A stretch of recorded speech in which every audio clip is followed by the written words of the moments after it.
At 9:04 a.m. on December 6, 1917, the city of Halifax, Canada, didn't just hear a noise, it felt the sky shatter. In an instant, 2,000 people were killed and 9,000 more were injured in what remains the largest man-made accidental explosion in human history.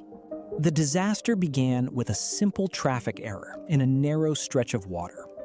The SS Mont-Blanc, a French cargo ship, was entering the harbor packed with a terrifying shopping list of explosives for the front lines of World War I. On board were 2,300 tons of picric acid, 200 tons of TNT, 10 tons of gun cotton, and 35 tons of highly flammable benzol stored in barrels on the deck.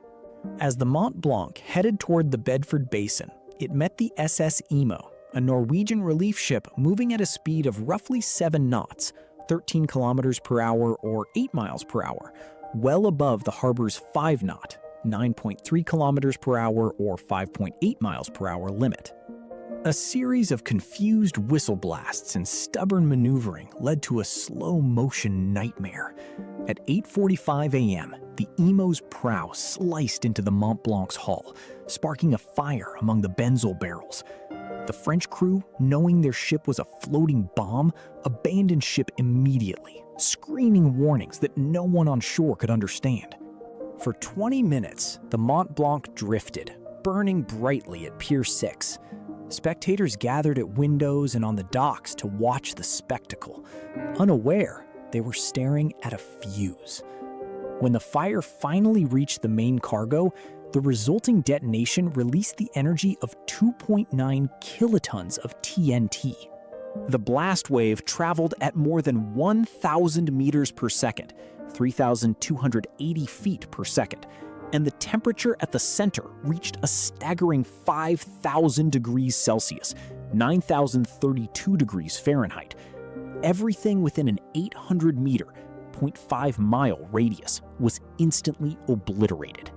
The force was so immense, it momentarily blew the water out of the harbor, exposing the seafloor before a massive 18-meter, 59-foot tsunami surged back, dragging debris and victims into the freezing Atlantic. Amidst the chaos, a railway dispatcher named Vince Coleman became a legend. Positioned only 230 meters, 750 feet from the burning ship, he realized a passenger train from St. John was approaching with 300 people on board. Instead of running for his life, he stayed at his telegraph key to send one final message. "Hold up the train. Ammunition ship afire in harbor. Goodbye, boys."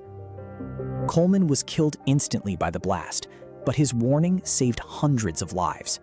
The devastation didn't end with the explosion. The following day, a massive blizzard dumped 41 centimeters, 16 inches of snow on the ruins, trapping survivors under the wreckage of 1,600 destroyed buildings. The explosion also caused a unique medical crisis: mass blindness. Thousands of people watching from windows were blinded when the glass shattered inward. This led to the performance of 249 eye removals in a single day, and Halifax eventually became a world-renowned center for blind care. In fact, the tragedy advanced modern medicine significantly. Dr. William Ladd, a surgeon who rushed from Boston to help, was so moved by the injuries he saw that he went on to pioneer the entire field of pediatric surgery in North America.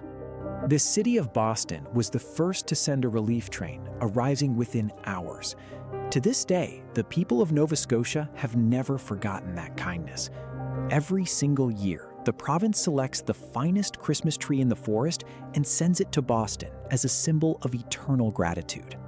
The Halifax explosion was a tragedy of unimaginable scale, but it also proved the resilience of the human spirit.